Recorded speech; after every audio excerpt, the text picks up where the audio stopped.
Hello everyone, welcome you all at Lokesh Sir Unlimited Study Zone. Class 10th mathematics Yashika batch के अगले doubt पे हम चलते हैं। देखिए यहाँ पे क्वेश्चन जो पूछा गया है, एक हॉट क्वेश्चन है। ये हमारे सैंपल पेपर 6 का क्वेश्चन है। In the given figure angle A E F. तो देखिए एंगल ए ई एफ कहाँ पे बैठा हुआ है? In the given figure angle A E F, ये एंगल बैठा हुआ है, angle A E F is equal to angle A F E. अगर ये एंगल इस एंगल के इक्वल है, तो सबसे पहली इस जो क्वेश्चन में गिवन बात दी हुई है उसे आप अच्छे से नोट कर लें कि इस क्वेश्चन में जो हमें गिवन दिया गया है, पहली चीज वो है angle A E F is equal to angle A F E. मतलब दो एंगल इक्वल दिए हुए हैं। अब दो एंगल अगर इक्वल हैं, if two angles are equal then their corresponding opposite side are also equal. तो यहाँ पे इनकी एफ के अपोजिट साइड ए ई है एंड ई के अपोजिट साइड ए एफ है। It means this implies that A E is equals to A F. Okay, A E is equals to A F. Triangle के question में जो आपको जानकारी मिलती जाए, जो इन्फॉर्मेशन आपको मिलती जाए, उनको वहीं पर लिखते जाइए। ठीक। सो दो चीजें मिल चुकी हैं and E is the mid point of C. ये देखिए डायग्राम से लग तो नहीं रहा, इसलिए हमने यहाँ पे एक अलग से डायग्राम बना लिया है। E is the mid point of C A. तो सबसे पहले दो एंगल्स हमारे पास इक्वल हैं। कौन से हैं दो angle equal? A E F and A F E. तो A E F and A F E ये दोनों इक्वल हैं। Okay, so A E is equals to A F, मतलब ये वाली ग्रीन वाली साइड एंड ये वाली ग्रीन वाली साइड इक्वल है। एंड ऑल्सो गिवन कि E is the mid point of C A. So since E is the midpoint of CA और AC, तो EAC का मिड पॉइंट है। इसका मतलब जितना EC होगा उतना ही EA होगा। इसमें डायग्राम में जो आंसर डायग्राम है ये आपको अच्छे से समझ में आ रहा है। This EC equal to EA, so EC equals to EA। Okay, this implies that EC equal to EA और CE इक्वल टू AE और AE इक्वल टू CE। हम ऐसे लिख सकते हैं। अब देखिए यहां से एक नई बात आपके सामने आई है। AE AF के इक्वल है एंड AE CE के इक्वल है। सो इसको इक्वेशन नंबर 1 दे दीजिए, इक्वेशन नंबर 2 दे दीजिए और बाई 1 एंड 2 एक नई चीज बना लीजिए। क्या बना लीजिए कि AE equal to AE equal to CE equal to AF।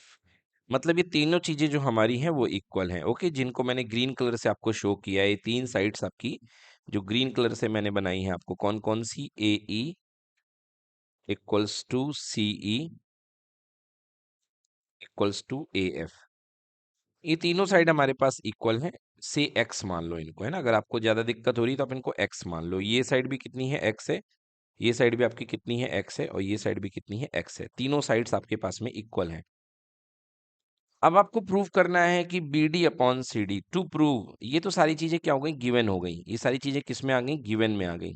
And then इसके बाद आने वाला है टू प्रूव। क्या प्रूव करना है आपको? आपको प्रूव करना है बी डी। देखिए बी डी कहाँ पर मिल रहा है आपको, तलाश करिए बी डी को। सो बी डी एक बड़ी वाली साइड है, B D. To prove B D divided by C D. C D कहाँ मिल रहा है आपको? ये छोटा वाला ट्रायंगल आपको मिल रहा है ना। B D divided by C D equals to B F divided by C E. B F divided by C E divided by CE.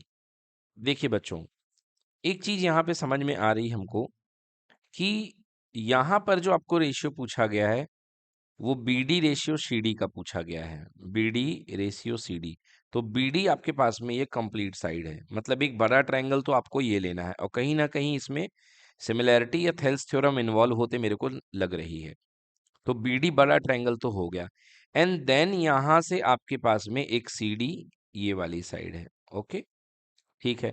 अच्छा, बीडी के करस्पॉन्डिंग बीएफ आ जाएगा, इसमें कोई दिक्कत नहीं लग रही मेरे को, क्योंकि जो बीडी का ट्रायंगल जाएगा, जो अभी हमको दिख रहा है जिसका नाम है बी डी एफ, तो बीडी अगर मिलेगा तो साथ ही साथ करस्पॉन्डेंस से बीएफ को भी लेके आएगा, कोई दिक्कत नहीं है।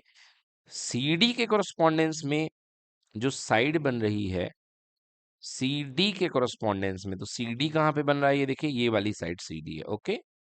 तो इसके करस्पॉन्डिंग में जो साइड बन रही है वो क्या बन रही है, सीई बन रही है। सीई मतलब ये वाली साइड, ओके।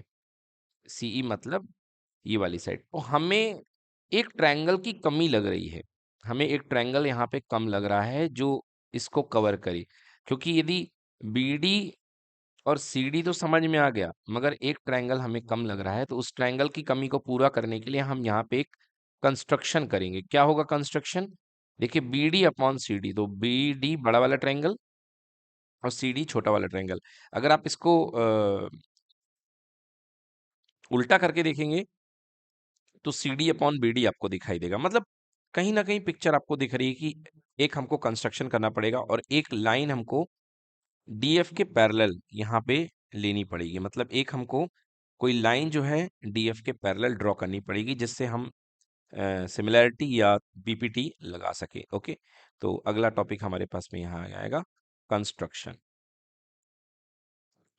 तो कंस्ट्रक्शन हमें क्या करना है, कंस्ट्रक्शन हम करेंगे सीजी, जैसे यहाँ पे लाइन ले रखी है सीजी ले रखी है, ओके। कंस्ट्रक्शन तो लिखेंगे draw C G which is parallel to D F, D F, okay. तो मैंने यहाँ पे एक सीजी लाइन ले ली है that is parallel to DF, so यहाँ पे फिर से मैं लिखता हूँ draw CG parallel to DF.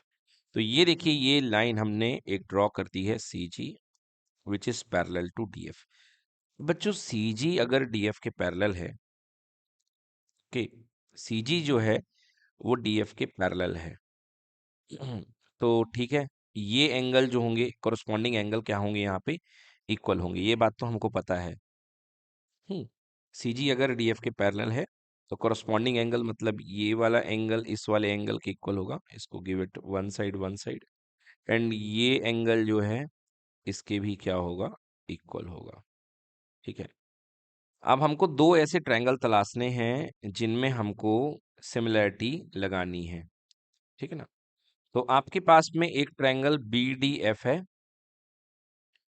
एक ट्रायंगल हमारे पास में बी डी एफ हम ले लेते हैं, बी डी एफ बड़ा ट्रायंगल।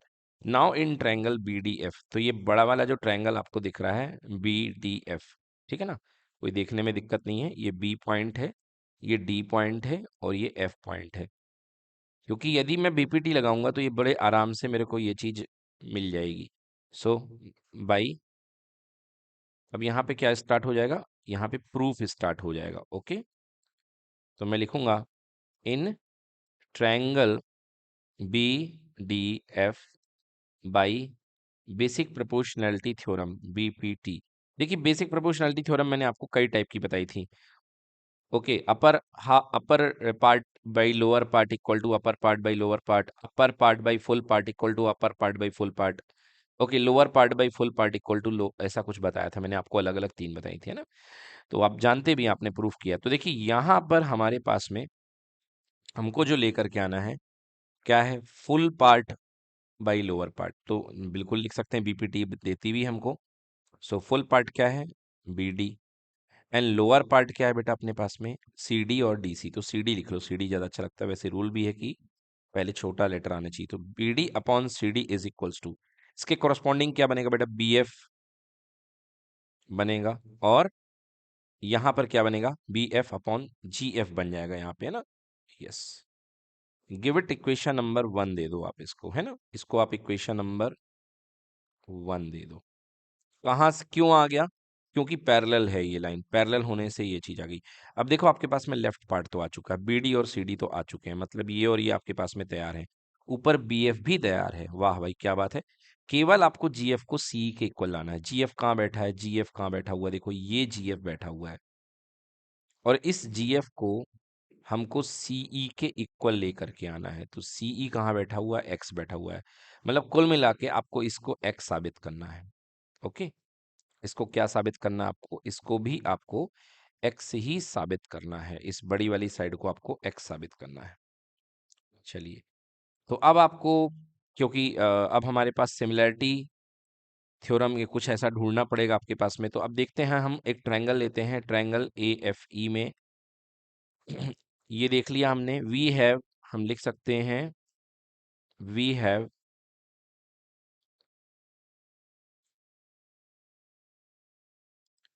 हाँ, वी ऑलरेडी हैव हमारे पास क्या है भाई साहब, आप जानते हैं हमारे पास है जो सीई की वैल्यू है वही एई की वैल्यू है, C E is equal to A E is equal to क्या लिया हमने, सीई एई एंड आपके पास में A F that is equal to x, that is equal to x, ठीक है ना। तो ये तीनों की वैल्यू हमारे पास इक्वल है और ये तीनों वैल्यू हमें एक्स दी गई हुई है, this is equal to x. अब आप एक ट्रायंगल ले लीजिए, देखिए आप एक ट्रायंगल ले लीजिए, ट्रायंगल ए सी जी, और उसमें हम कुछ आपको दिखाने वाले हैं, देखिए क्या दिखाने वाले हैं, इन ट्रायंगल ए सी जी, ये ट्रायंगल जो ए सी जी है इसमें ई इज द मिड, देखिए ट्रायंगल ए सी जी में सिंस दो बातें यहाँ पे, ट्रायंगल एसीजी में दो बातें ये हैं कि सीजी जो है वो पैरेलल टू क्या है, डीएफ के है, कहाँ से हमने ये कंस्ट्रक्ट किया था, by construction C G is parallel to DF, so I can write since C G is parallel to D F, मतलब जो सीजी है वो डीएफ के पैरेलल है, डीएफ का एक छोटा सा पार्ट क्या है, ईएफ है, तो जब डीएफ के पैरेलल है तो वो किसके पैरेलल होगा, ईएफ के भी पैरेलल होगा। इसका मतलब क्या हो गया कि जो CG है that is parallel to EF, okay, CG जो है वो किसके पैरेलल हो गया, EF के पैरेलल हो गया, ओके, और CG EF के पैरेलल हो चुका है। अब CG EF के पैरेलल है तो आप यहाँ पे BPT फिर से लगा सकते हैं, ओके, इस ट्रायंगल में आप BPT लगा सकते हैं या मिड पॉइंट थ्योरम भी लगा सकते हैं, तो मैं BPT आपको लगा देता हूँ, ओके। सो बाई BPT देखिए यहाँ पे क्या बनेगा, जगह थोड़ी सी कम है तो मैं यहाँ पे आपको दिखाऊंगा, बाई BPT, तो BPT से क्योंकि EF पैरेलल हो गया है तो आप लिखेंगे AE upon CE is equals to AF upon FG होगा, आई थिंक, यस FG और GF, ओके, FG। चलिए AE की वैल्यू कितनी है, देखिए AE की वैल्यू x है, CE की वैल्यू भी x है, AF की वैल्यू कितनी है बच्चों, ये भी x है, एंड FG आपका अननोन है, सो x से x कैंसिल हो गया, 1 चला जाएगा यहाँ, तो FG इक्वल्स टू x आ जाएगा, it means FG equals to x, और यही हमें चाहिए था, अभी मैंने बताया था कि आपको FG equal to x show करना है, तो अभी हमारे पास देखिए यहाँ पे हम शो कर चुके हैं FG इक्वल टू x, मतलब so F G equals to कितना आ चुका है, एक्स आ चुका है, means F G equals to, अब एक्स की जगह ये तीन चीजें हैं जो आपको यूज करना हो आप कर सकते हैं, so F G equals to CE होगा, वही ए ई होगा, वही क्या होगा, ए एफ होगा, and these all are equal to x. अब हमारे पास इक्वेशन नंबर 1 हमने छोड़ा था बाई फर्स्ट, तो बाई फर्स्ट हमने क्या छोड़ा था, देखिए बाई फर्स्ट हमने लिखा था B D upon C D equal to B F upon G F, okay, so B D by C D equal to B F by G F, G F की value किसके equal आ चुकी है, आपने देखा है कि जी एफ की वैल्यू सीई के इक्वल है, यहाँ देखिए ये एफ जी या जी एफ ये किसके इक्वल है, डायरेक्टली सीई के इक्वल है, सो सिंस, या पहले पुट कर लीजिए, so B D upon C D is equals to B F upon, यहाँ पे जी एफ की जगह क्या पुट करना है आपको, सीई पुट करना है, क्वेश्चन ने आपसे क्या पुट बोला था कि इक्वल टू सीई लेकर के आओ, देखिए यही प्रूव करना था, B D upon C D equal to B F upon C E, बिल्कुल सही, यही प्रूव करना था, B D upon C D equal to B F upon C E, तो यहाँ पर हमारा प्रूव हो चुका है, हैंस प्रूव्ड, ओके। तो क्वेश्चन टफ नहीं है बच्चों, बस ये इसमें इधर का उधर हो रहा है, थोड़े से मैनिपुलेशंस लगे हुए हैं, उनको आपको बहुत अच्छे से आइडेंटिफाई करना है। और ट्रायंगल के क्वेश्चन टफ नहीं होते हैं, ट्रिकी ज़्यादा होते हैं ना, उसमें आइडेंटिफिकेशन करना पड़ता है कौन सा पार्ट किसके इक्वल है। तो क्या किया हमने, सबसे पहले मैंने एक पैरेलल ड्रॉ किया। पैरेलल ड्रॉ करने से मेरा लेफ्ट पार्ट बड़े आराम से आ गया। लेफ्ट पार्ट में केवल मेरे को एक कमी दिख रही थी, ये वाली साइड को हमको इसके इक्वल दिखाना था, है ना। इस ये भी एक्स है तो इसको भी एक्स दिखाना था। तो उसके लिए मैंने क्या लगाई, मैंने इस ट्रायंगल में, ये जो ट्रायंगल अपना ए सी जी, मैंने उसमें लगा दी बीपीटी लगा दी। आप मिड पॉइंट थ्योरम भी लगा सकते हो, तो मिड पॉइंट थ्योरम थोड़ी सी टफ पड़ेगी, इसलिए मैंने यहाँ पे बीपीटी लगा दी आपको ईजिली समझ में आने के लिए। तो बीपीटी से अपर पार्ट और लोअर पार्ट क्या हो गया, इक्वल हो गया। ओके, सो ये एक्स आ गया, तो ये भी क्या आ गया, एक्स आ गया। और जीएफ की जगह मैंने क्या पुट कर दिया, सीई पुट कर दिया, क्योंकि क्वेश्चन आपका जीएफ ना मांग करके सीई मांग रहा था। ओके, नेक्स्ट टाइम हो सकता है एई मांग ले, क्योंकि एई भी इक्वल है। ओके, या एएफ मांग ले, वट एवर कुछ भी मांगे आपसे, वो तो आंसर तो वही आ जाएगा। चलिए, thank you so much, note करिए इसको।